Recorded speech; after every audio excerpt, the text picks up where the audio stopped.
Well, hello, friends. Welcome back to another episode of Barriers and Boundaries Resilience Leadership Podcast. I'm your host, DB, and it is my joy today to have Dr. Evelyn Johnson Taylor on the show today. Transformational speaker, professor, resilient strategist, award winning author, 6 books, including See Me, Hear Me, Know Me from the Heart of a Caregiver and In and Out of Season, Thriving in Life's Transitions. And if you know anything about the show, I love to focus on resilience and leadership. And sometimes conversations like what we're going to have today, which is a focus on caregiving, there's so many leadership principles that people can build from and understanding a story. We'll get into that. But first, Doctor, thank you so much for being on the show. And how are you today? Doing great. And thank you so much for having me. I have a background in nursing, graduated from nursing school long time ago, and left nursing after my first daughter was born to be a stay at home mom. Had no idea at the time that I would be pulled back into nursing as a caregiver for my husband. But all of those skills came in so handy during that time. My husband was diagnosed with cancer at the age of 48, and his journey was for 10 years and I was his caregiver. And even though he needed a caregiver, looking back now, I realize I needed that as much as he needed it. I learned so much during that period. And even though in those moments it felt I was struggling to survive, looking back now, hindsight's 2020, but looking back now, I can see where that was such a transformative and informative season for me. Well, God bless you and your family, and God bless you for going through that. And a lot of times I talk about resilience, bouncing back from adversity, but learning from it in the process. And you often talk about the caregiving community, 63 million, I believe you said, and how important it is to There's conversate. a lot of caregivers in the US alone. And when you talk about resilience, I believe caregivers are probably one of the most resilient group of people that there is. Because when we talk about resilience, we're talking about the ability to adapt, to endure, and to recover, and to emerge stronger and wiser. And caregivers do that all the time, that they are so resilient in that they are able to constantly problem solve, and their roles require them to make decisions in crises, and they are in having that enduring power and to be able to keep their emotions regulated. So they are indeed a resilient group of people. I've got a lot of experience around the medical field, not necessarily in the medical field, especially when I was in the Navy, a lot of coordination with medical care, with what I did in counseling, a lot of compassion fatigue, a lot of burnout, a lot of folks who have had enough. And I love that you work on that and trying to encourage those in that field. Let's take a pause, let's take a breath, let's really figure out what is happening. Yes. And to be honest, when I was in it, this is stuff that I realized later on. So that's why I try and encourage people who are in that season of their lives because, now we have a lot of what we call the sandwich generation where people are raising kids and caring for aging parents at the same time. And then, of course, those parents who are caring for disabled children. And in my case, I was caring for my spouse. And so it touches all of us. And I believe it was Rosalind Carter, the late wife of the late President Jimmy Carter, who said there are only 4 kinds of people in the world: those who will be caregivers, those who have been caregivers, those who will need a caregiver, and those who are caregiving now. So it touches all of us, I believe, at some point in our lives. Either we know someone who's caregiving, or we've been there, or will be there. Great words, great words. And the ability to maintain clarity through all of this. You talk about clarity a lot as well. Yes. Give you an opportunity to speak to some of that. Well, caregiving, it almost forces you to develop critical leadership skills because you have to make decisions under pressure. And that's the way it is. Those life and death decisions that have to be made. And usually the circumstances surrounding them are not calm, but they have to be made. Caregivers also have to do crisis management, and they have to have the emotional intelligence to be able to be empathetic toward the person that they're caring for. And there is a little negotiation that we have to do as caregivers because in my case, my husband, he was fairly young when he was diagnosed with cancer, and he didn't want to listen to most of what I had to say. So you have to be able to negotiate not only with your loved one, but those care workers, healthcare workers, whether it be physicians and those who are caring for them. You need to be an advocate for the person that you're caring for. And learning time management is critical because the days can be long and the nights can be longer, but you need to learn time management and how to set boundaries. We want to be able to do that because there will be some other things perhaps that you had done before, were doing or had done before that you will have to let go of and learn to say no. No is a complete sentence. And as a caregiver, there will be things that you have to say no to. But that whole process of caregiving, I believe it gives the caregiver a sense of clarity that perhaps they didn't have before of what is most important and what they can walk away from and what they can say no to. And these are skills that they learn as a caregiver that often go unnoticed because it's behind the scenes. There are no titles, nobody sees the work that they do. So these skills that they're developing may go unnoticed. And many of these things I was doing, but I didn't recognize them as that in the moment because, to be honest, I was just trying to survive. But looking back now, I see that so much of what I learned during that season has set the stage for how I lead today. I wanted to touch on something you said there about a little bit of the resistance, maybe with the patient Hmm. who doesn't understand decisions that the caregiver is making. I see a lot of connection to a manager, a leader in an organization that might have a subordinate worker who may not understand decisions that the leader is making. And the ability to have that clarity, to have that contextual awareness, to understand maybe they don't understand from my perspective why I'm making certain decisions. How important is connecting with that purpose of the decision come up, for you? It's very important. And that's where communication comes in because a lot of times we don't have all the information that perhaps the person who's making the decision has. And it's hard. And I'm going to use an analogy that I'm not even familiar with, so it may not sound authentic, but what they call the Monday morning quarterback.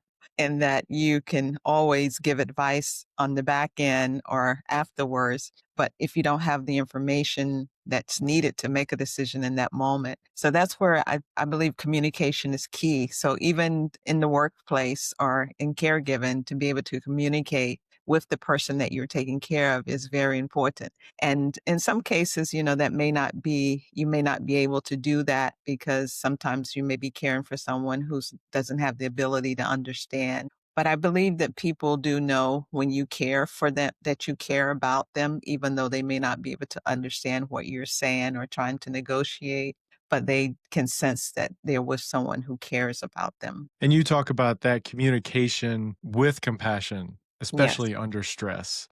How important is it to understand that aspect alone? Not even so much the content of what's being shared, but having that compassion in the communication. Building trust is probably the main thing there, so you can get that information across. Yes, and that compassion, I believe, is key. And when I said earlier how a lot of what I learned during that season dictates how I lead today, and that compassion is a big part of that.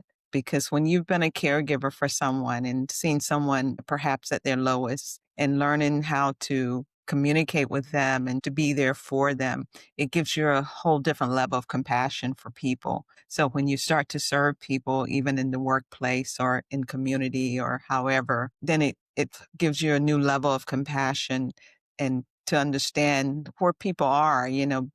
Everybody's not at the same level. And even though we may be trying, they may not be there yet.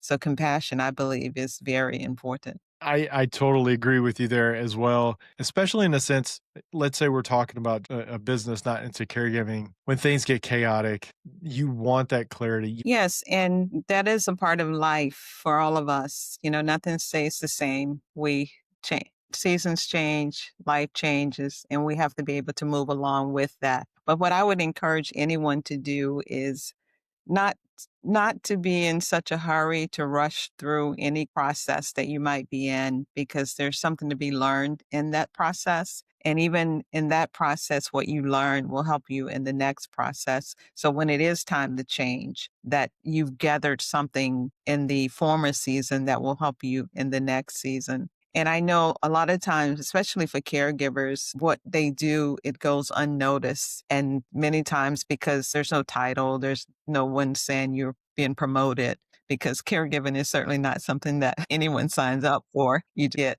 thrust into that role. So there's no one there saying, okay, you're promoted or you got a degree or give her the best caregiver award or nothing like that. But even in that season, our culture may not understand or they may misunderstand. But what caregivers do, it happens behind closed doors and they're learning skills, I believe, that they can use in the workplace because they're developing patience, certainly is a main one that caregivers develop as they care for their loved ones. And even though it's a pause many times in their lives or in their careers, or some may look at it as a detour, but in reality, what it is a season of growth and of leadership development, because what they're learning in that season will certainly help them even in the workplace. Yeah, and I certainly hope that they are taking that time to understand that they are changing as well when they go through that caregiving moment, that season. Someone who has been put into a place of caregiving, what do you think is important for them to know up front? They're searching on YouTube for caregiving and they come across this podcast. What would be something that out the gate, hey, you've been put into this place where you have to be a caregiver? Here's where we want to start. Self-care, and you talked about that earlier. Self-care is very important because when you start that journey as a caregiver, you really don't know how long it's going to last. It could be months or it could be years. So you want to be intentional about setting boundaries, putting things in place that will help you take care of yourself. And don't be afraid to ask for help, because I believe people will help you if they know how to help you. So don't be afraid to ask for help and utilize those people who are around you, your community, whether it's in your church, in your neighborhood, in your family. Utilize anyone who steps up. And then if no one steps up, ask for help. And I know I've heard stories, because I've been doing this a long time, and I've heard stories from people who don't get the support that they feel like they should get. But I think maybe you might not get it from the place that you think you should get it from. But I believe that there is someone else who would be willing to help. So be aware of who's around you and the people who ask how you're doing, and take advantage of those opportunities to ask those people for help. Because it's true, it may not come from where you think it should come from, but I believe that there is some help available. Hopefully people are thinking about this now and, ooh, what I lean on if I really needed help. Thanks And for sharing that. we're not meant to do life alone. We're not meant to be isolated, especially in those moments of crises or changes. We're meant to do it in community. Yeah, exactly. There's an importance of community and connecting with others, and how can that support in a moment of crisis or a moment or season of being a caregiver. I want to talk about transforming caregiving. Some may see it as like this big burden in their life, but transitioning that to a resilient leader. It can be hard. Don't get me wrong. Caregiving can be a hard job. And depending on who you're caring for, sometimes it can be harder. But what I would really love for caregivers and for anyone who's associated with caregivers to reframe that narrative where we think that during that time, I'm losing a lot, not being able to do what I thought I would be doing, and the whole disappointment of it. And believe me, I went through all of that, thinking about the dreams that my husband and we had for our future that were never going to be. So I get it. But what I would like to encourage caregivers to frame that thought of what I might be missing, and think about what I might be learning and what I might be doing in this season, because I recognized that my husband needed me, but I also recognized that I needed to be there for him as well. And I learned so much during that time. And so look at it as a time of learning skills. Caregiving requires crisis management. It requires problem solving under pressure. It requires prioritizing your needs and the needs of the person that you're caring for. It requires that you be an advocate for someone while still trying to manage your own self and take care of your own self. And those are good leadership skills. So those are things that think about what I'm learning and how I can use this later. How much of that navigating change, and it's navigating grief, is what you're dealing with? Not just a loss of life, but a loss of what was supposed to happen, our expectations, or what we're not going to be able to do. And you're going through grief as that caregiver as much as the person with the illness. Is that along the lines of what we're That's saying here? I would agree with that 100% that you are, because there is a loss for you as well. The person who has lost their health, obviously, but there's a loss for you as well. And particularly if it's a spouse, because, you build life together and you take vows together, sickness and in health, not thinking that it's going to be a long-term sickness, a cold or the flu or something like that. But when you're committed to a relationship and an illness lasts for a number of years, then that is certainly a grief that goes along with that.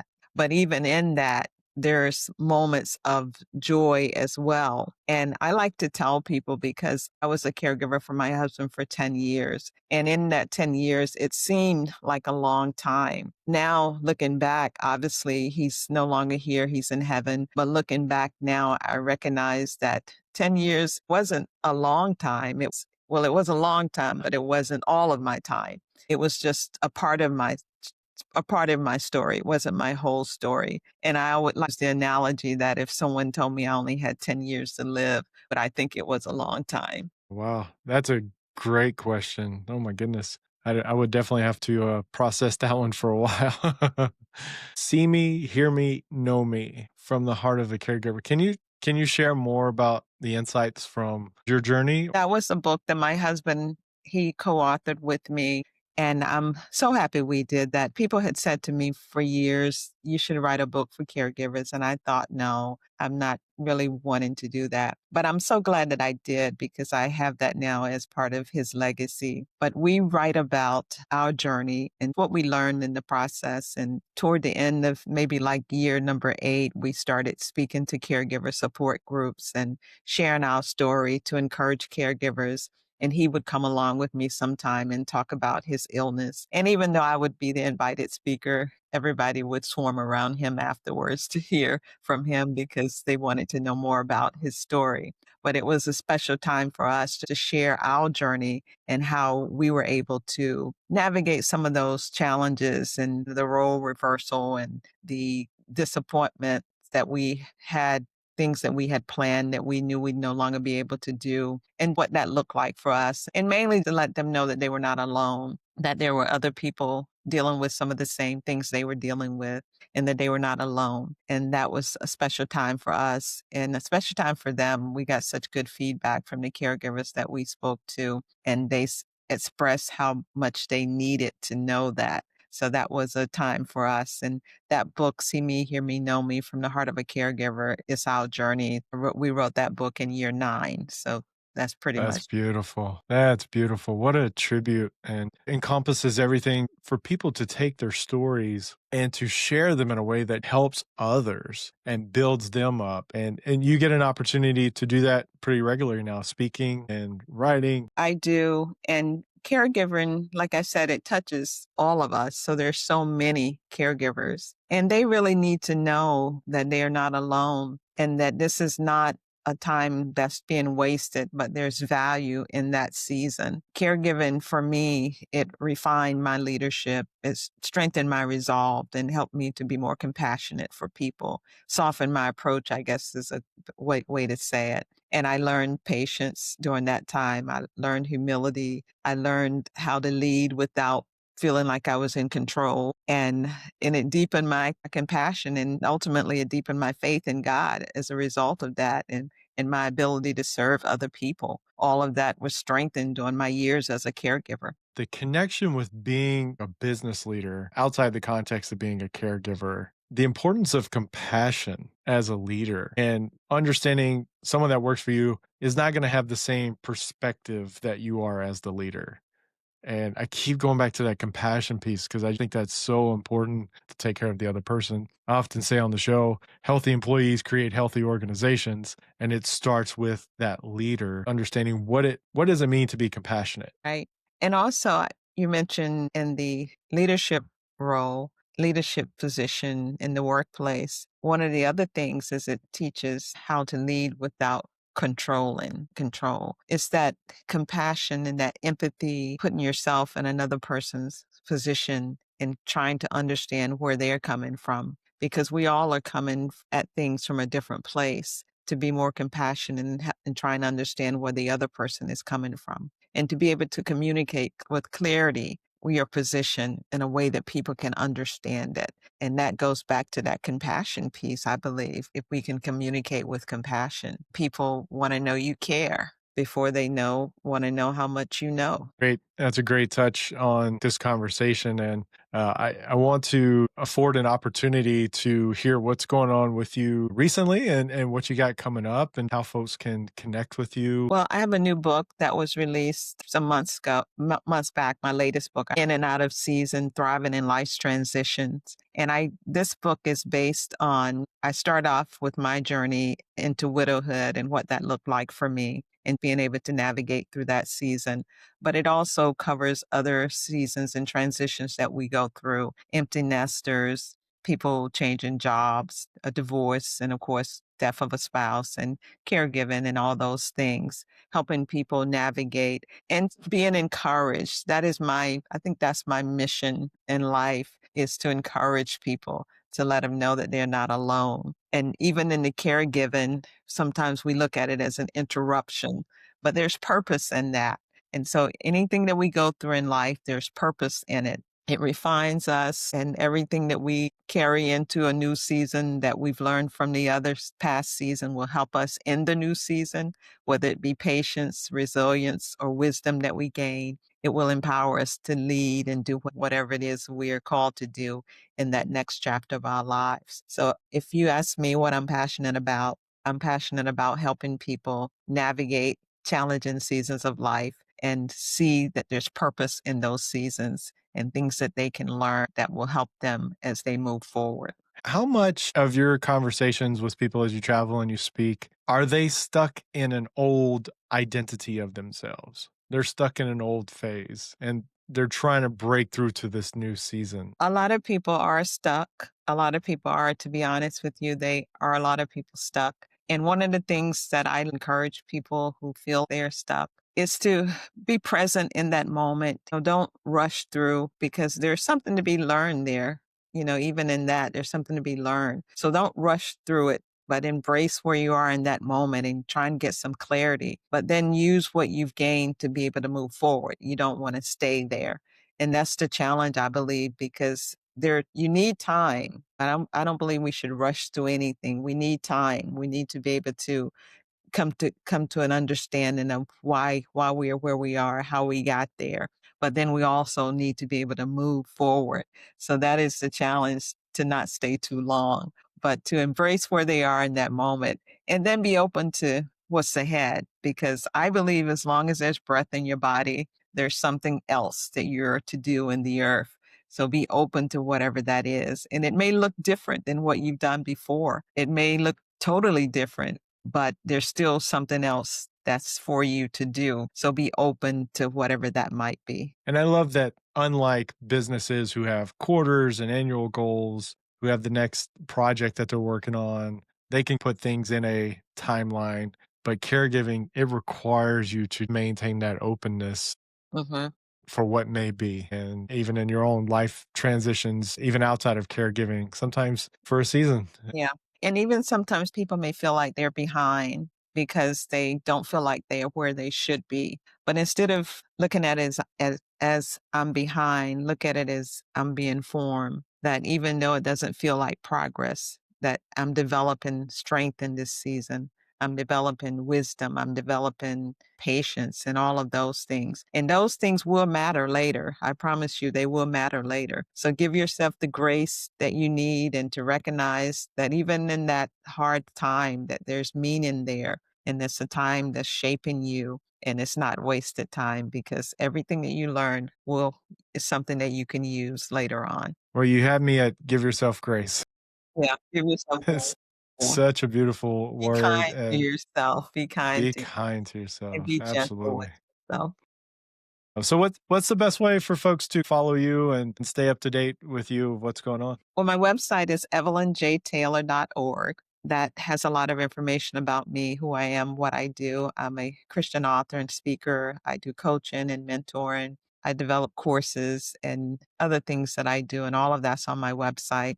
I have a prayer line that we've been praying together every Thursday morning now for about 13 years at 6:30 a.m. Eastern Standard Time. We pray together called Women Called to Pray. And we have a mini prayer retreat that's coming up in January 9th, and that's open to everyone. You don't have to be a part of the prayer call to join that. So that information is also on my website. And then on social media, you can find me Evelyn J. Taylor or Evelyn Johnson Taylor on social media, Facebook, LinkedIn, Instagram. I'll have the links in the description below as well, and folks can click on there and stay up to date with you.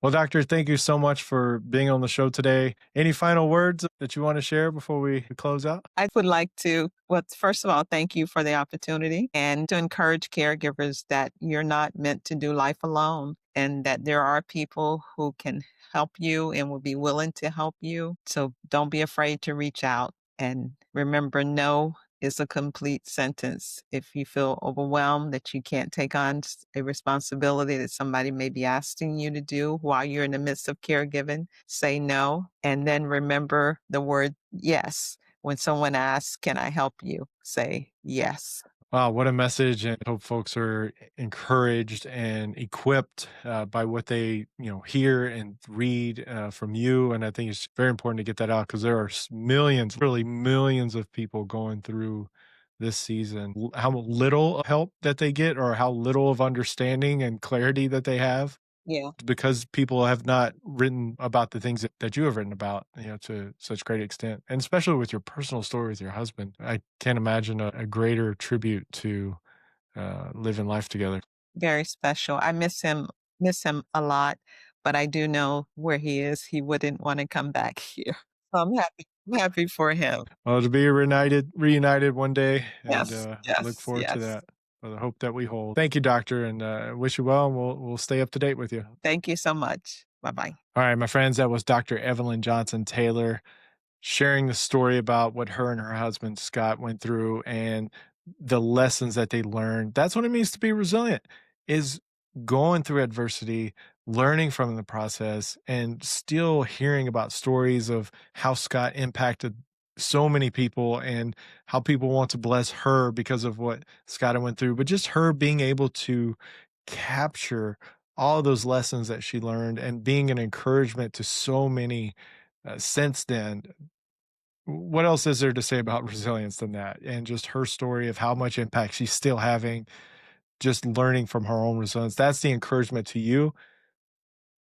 Sit down, write down what you're learning. You're going through a challenge, you're going through something that's frustrating, something new, a change, whether it's personal, whether it's organizational. Take notes, write it down. You never know what it could lead to. And she has a whole speaking platform, she has a whole influence. And that's what leadership is to me. It's influence, and how do you manage that art of influence? Wow, what a journey, what a story. Super grateful for her and her message. So we're going to keep pushing for resilience, keep fighting the good fight. And until next time, EB out here.